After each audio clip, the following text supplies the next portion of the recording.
Hello friends, welcome to Sanjaya Study Circle. Today நம்ம March 18 and 19 current affairs தான் பார்க்க போகிறோம். அதுக்கு முன்னாடி தினமும் ஒரு திருக்குறள் என்னும் டைட்டிலில் பெரியாரை துணைக்கோடல் என்னும் அதிகாரத்தில் இருக்க ஒரு திருக்குறள் பார்க்கலாம். அரியவற்றுள் எல்லாம் அரிதே பெரியாரை பேணி தமரா கொளல்.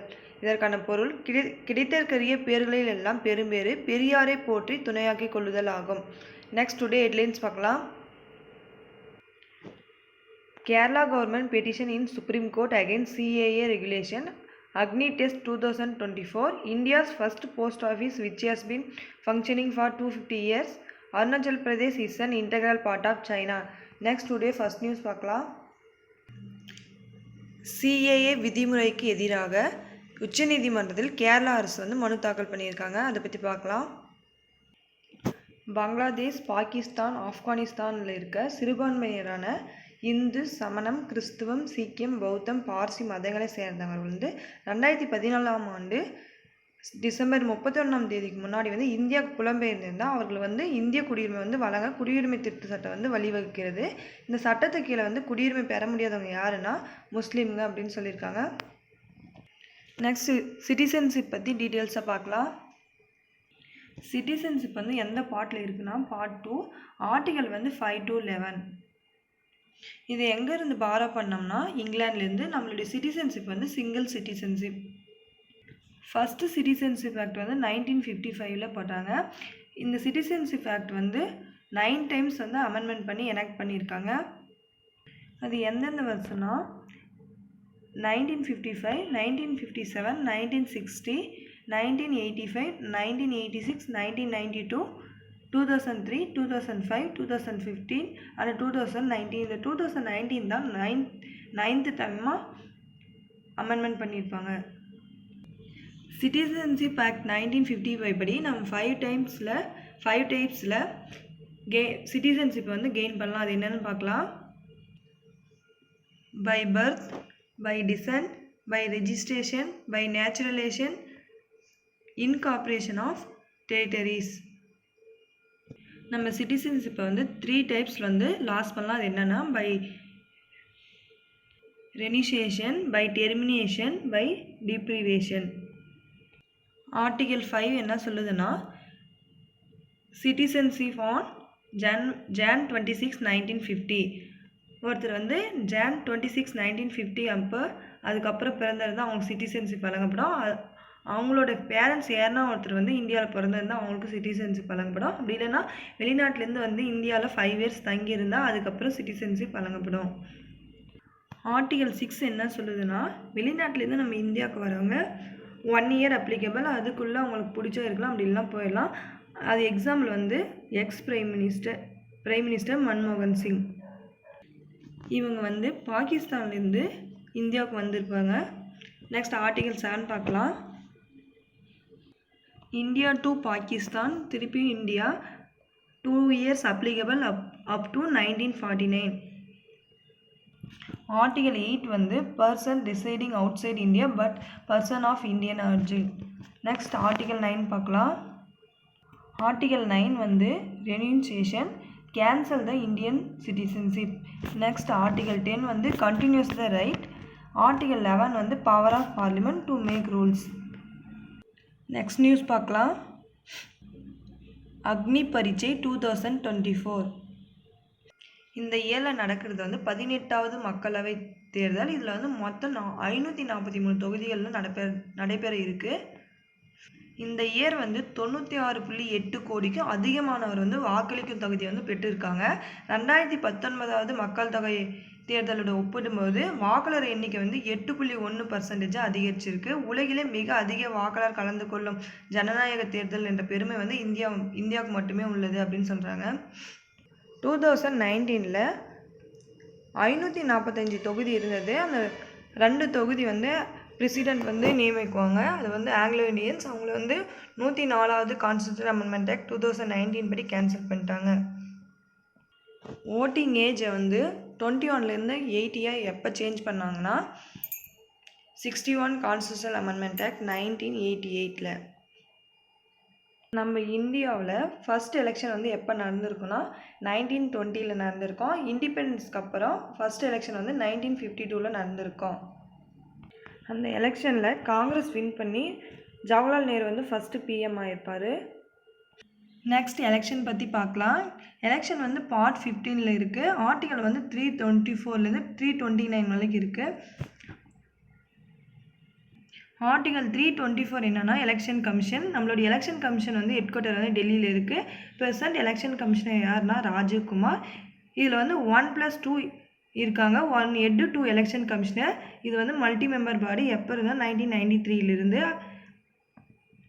நேஷ்னல் ஓட்டர்ஸ் டே எப்போனா ஜனவரி 25. எலெக்ஷன் வந்து பழங்காலத்திலே வந்து நடைமுறையில் இருந்திருக்கு. அது எது மூலமாக அறியலைன்னா சோழர் காலத்தில் தமிழ்நாட்டில் குடவாளை வழக்குப்படி கிராம சபை உறுப்பினர்கள் வந்து தேர்வு செய்திருக்காங்க. நம்ம இந்தியாவில் 2021 நேஷ்னல் பார்ட்டிஸ் வந்து 8 இருந்தது. இப்போ வந்து ப்ரெசண்ட்டாக 6 நேஷ்னல் பார்ட்டிஸ் வந்து இருக்குது. Chief election commissioner of India வந்து யார் அப்பாயின்மெண்ட் பண்ணுறதுனா பிரசிடெண்ட் தான். ரிமூவ் பண்ணுறதும் பிரசிடெண்ட் தான். இவங்களோட டேர்ம் வந்து 65 or 6 years.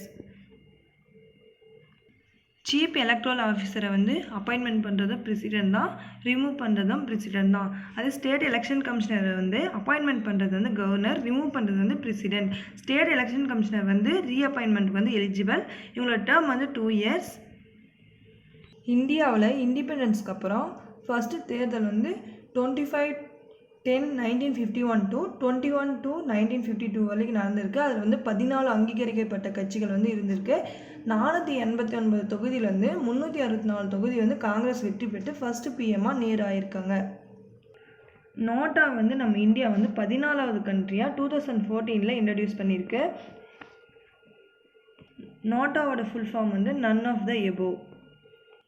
இவிஎம்னா electronic voting machine. இது வந்து மேக்ஸிமமாக 3840 ஓட் வந்து போடலாம். விவிபிஏடினா voter verified paper audit trial.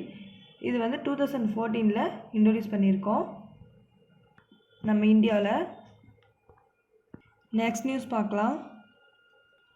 250 ஆண்டுகளாக செயல்பட்டு வரும் இந்தியாவின் முதல் தபால் நிலையம். 1773 வந்து ரெகுலேட்டிங் ஆக்ட் வந்து போட்டிருப்பாங்க. அப்போ வந்து பிரிட்டிஷ் பிஎம்மாக யார் இருந்தாங்கன்னா லார்ட் நார்த்து. இந்த ரெகுலேட்டிங் ஆக்ட் மூலமா கவர்னர் ஆஃப் பெங்காலை வந்து கவர்னர் ஜெனரல் ஆஃப் பெங்காலாக சேஞ்ச் பண்ணாங்க. First governor general of Bengal யாருன்னா Warren Hasting. First governor of Bengal யாருன்னா ராபர்ட் கிளைவ். ரெகுலேட்டிங் ஆக்ட் மூலமா கோர்ட் ஆஃப் டைரக்ட் வந்து ஃபார்ம் பண்ணிப்பாங்க. ஃபஸ்ட்டு கோர்ட் வந்து எங்கன்னா வில்லியம் ஃபோர்ட்டில் 1774 கல்கத்தாவில். இதில் வந்து 1+3 மெம்பர்ஸ், 1 சீஃப் ஜட்ஜ், 3 வந்து assistant. First chief justice of India யாருன்னா sir Elijah எம்பே.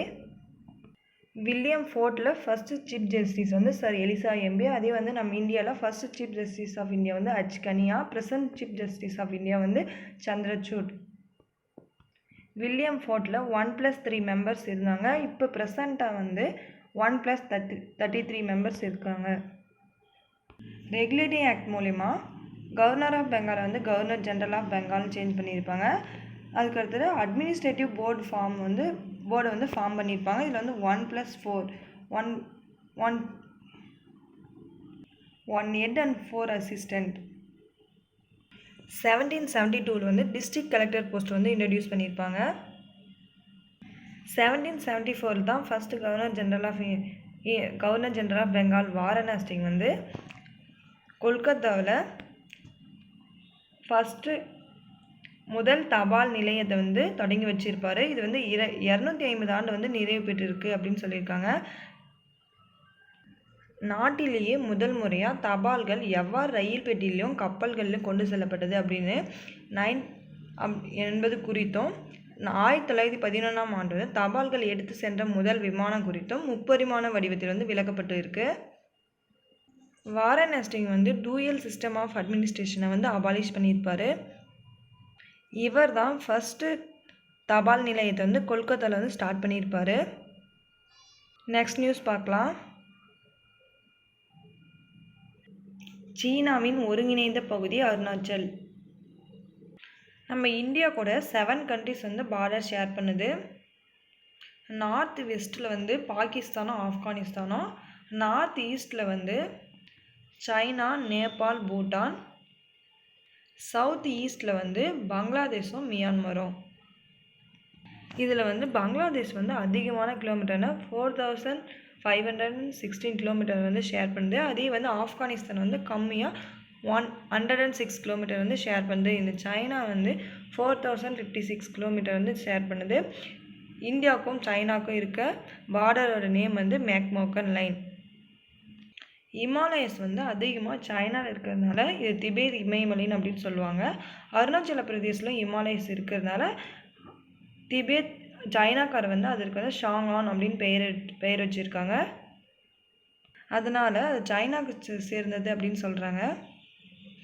March 9 PM Modi வந்து அருணாச்சல பிரதேஷ்க்கு வந்து பயணம் மேற்கொண்டார். இதில் வந்து இந்தியா சீனா எல்லையில் இராணுவ படையை மற்றும் தளவாடங்களை எளிதில் கொண்டு செல்ல அருணாச்சல பிரதேசின் இமயமலை பகுதி வந்து அருணாச்சல பகுதியில் வந்து 13000 அடி உயரத்தில் அமைக்கப்பட்டுள்ள சேலா சுரங்கப்பாதை வந்து அவர் திறந்து வைத்திருக்காரு. சைனா வந்து இந்திய ஸ்டேட்டில் எது பார்டராக வருதுன்னா யூனியன் டெரிட்டரியில் ஜம்மு அண்ட் காஷ்மீர், ஸ்டேட்டில் வந்து இமாச்சல், உத்தரகாண்ட், சிக்கிம், அருணாச்சல் பிரதேஷ். பாகிஸ்தான் வந்து குஜராத், ராஜஸ்தான், பஞ்சாப், யூனியன் டெரிட்டரியில் ஜம்மு அண்ட் காஷ்மீர் கூட பார்டர் ஷேர் பண்ணுது. ஆப்கானிஸ்தான் வந்து ஜம்மு அண்ட் காஷ்மீர் கூட மட்டும்தான் பார்டர் ஷேர் பண்ணுது. நேபாள் வந்து உத்தரகாண்ட், உத்தரப்பிரதேஷ், பீகார், வெஸ்ட் பெங்கால், சிக்கிம் கூட பார்டர் ஷேர் பண்ணுது. அதே மாதிரி பூட்டான் வந்து சிக்கிம், வெஸ்ட் பெங்கால், அசாம், அருணாச்சல் பிரதேஷ் கூட பார்டர் ஷேர் பண்ணுது. பங்களாதேஷ் வந்து வெஸ்ட் பெங்கால், அசாம், மேகாலயா, திரிபுரா, மிசோரம் கூட வந்து பார்டர் ஷேர் பண்ணுது. அதுவே வந்து மியான்மர் வந்து அருணாச்சல பிரதேஷ், நாகாலாந்து, மணிப்பூர், மிசோரம் கூட பார்டர் ஷேர் பண்ணுது.